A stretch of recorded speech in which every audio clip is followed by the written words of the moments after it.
Hey folks, happy Saturday. Just a quick update. There's the male, and he's breathing kind of hard, but other than that, his color looks good. He's eating well, sort of. But he's guarding the eggs, which is good. I'm really worried about the intake on the left, but the good thing is there's not a lot of current right here. It's kind of shadowed by the back of this wood. The shrimp used to hang out in this area, and I have no idea where they're at now. I think they're all in hiding within the water sprite, and she's acting like she's kind of on the hunt for something. I don't know. She's a little fired up, but she has really good health, very good positive attitude, and or should I say, very aggressive. But the thing I wanted to talk about really quick, this tank, if you see that brown algae, and you can see it some kind of in here, and you can really see it like on that leaf, that's like the worst kind. And matter of fact, I can see it back there on that tube on the left, which is the outflow tube for the Fluval Studio. This is a Fluval standard tank, if any of you guys haven't seen, for new subscribers, but it's a 206 in the bottom, and Fluval has it drilled. It's a nice little tank, a really nice light as well. But anyway, said all that to say this. Problem with a new tank is you hit a cycle where you get more nutrients in the water and decaying matter and food than your bacteria colony. Your bacteria colony hasn't caught up yet. And so what tends to happen is you get this ugly, the water's really nutrient rich, and you have all this algae type, or algae in the water, and it starts feeding them. And so they start eating the excess nutrients, which is really what you don't want. And there are certain things you can do. I wouldn't add chemicals, just give it time. I might want to clean the media in my filter. And by that I just mean the sponges, the biological, kind of like the little porcelain white tubes, or if you have bio balls, don't wash those in chlorinated water. But the sponges and everything, I'll wash that in chlorinated water and get all the junk out of it. Another thing that I did to my FX5 when I got beard algae is I added this, and notice what this does. This helps pull out phosphate, nitrate, and nitrite, and those are the kind of things that feed the algae that you don't want in your tank. And if you, really quick, we talk about beard algae. If you go back on one of the previous videos on the 120, about 4 or 5 months ago, right after I set this up, and it was doing really well, all of a sudden, boom, and it's just kind of, I got excess nutrients. I had, highlight, and which is what this tank has, is highlight. And next thing I know, I have beard algae, and it was eating everything up. And beard algae is like the worst to get off of. And usually what I do for the good algae is I just have fish that take care of it. You can see the rubber lip back there. He's a really good candidate. You can see these SAE, Siamese algae eating fish. They're great candidates, very peaceful.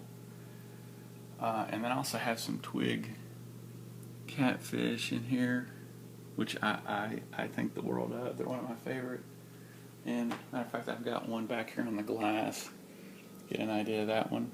But anyway, there's 2 of those in here. But I can't really do, and there's a whiptail as well.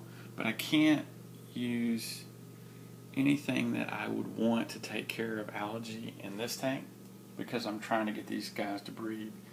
And there's some Amano shrimp in here, and they're actually having to hide in that wisteria, because if they come out, these guys attack them. So what they do is they tend to come out in low light or dark light.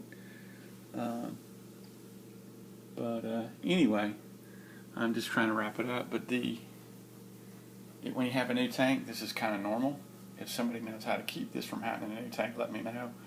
Amano, if you guys are familiar with him, or if you Google on ADA, He doesn't have this happen on his new tanks.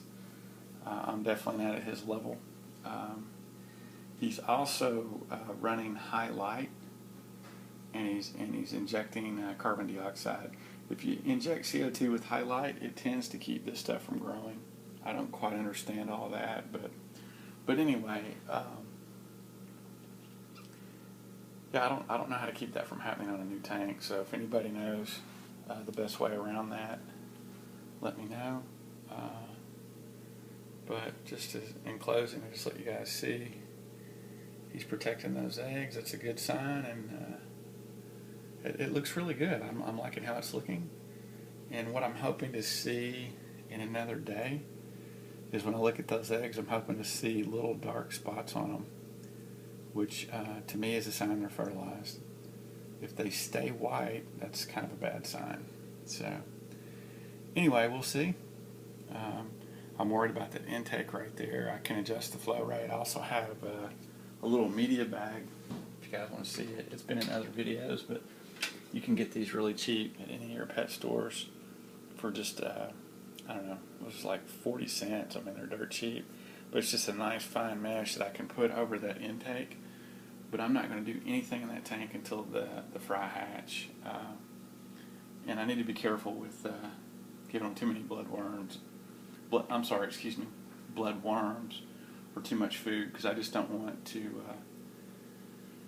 bump up the nutrients in this tank because of the brown algae. Anyway, that's kind of it in a nutshell. Here it is balanced.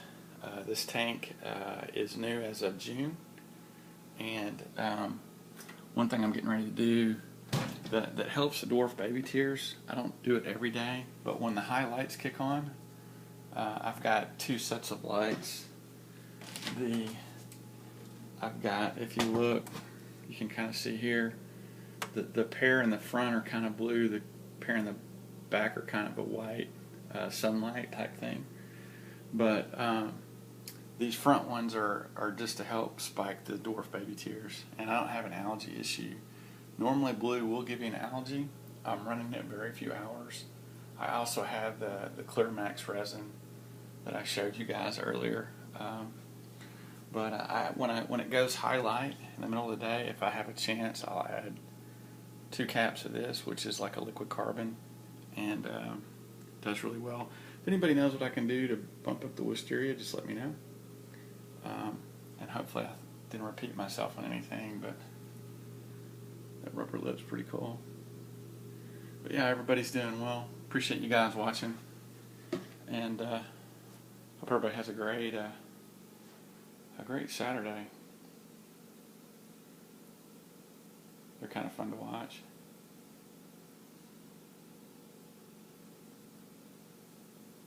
Well, those rainbows like to chase each other. Everybody else is pretty peaceful.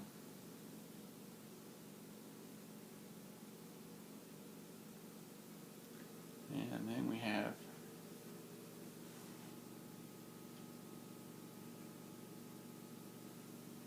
the Rams. He's guarding the nest. Anyway, you guys take care. Appreciated all the kind words, all the feedback from the subscribers. I appreciate it. And thanks for stopping in, and hope everybody has a great Saturday. Take care. See you.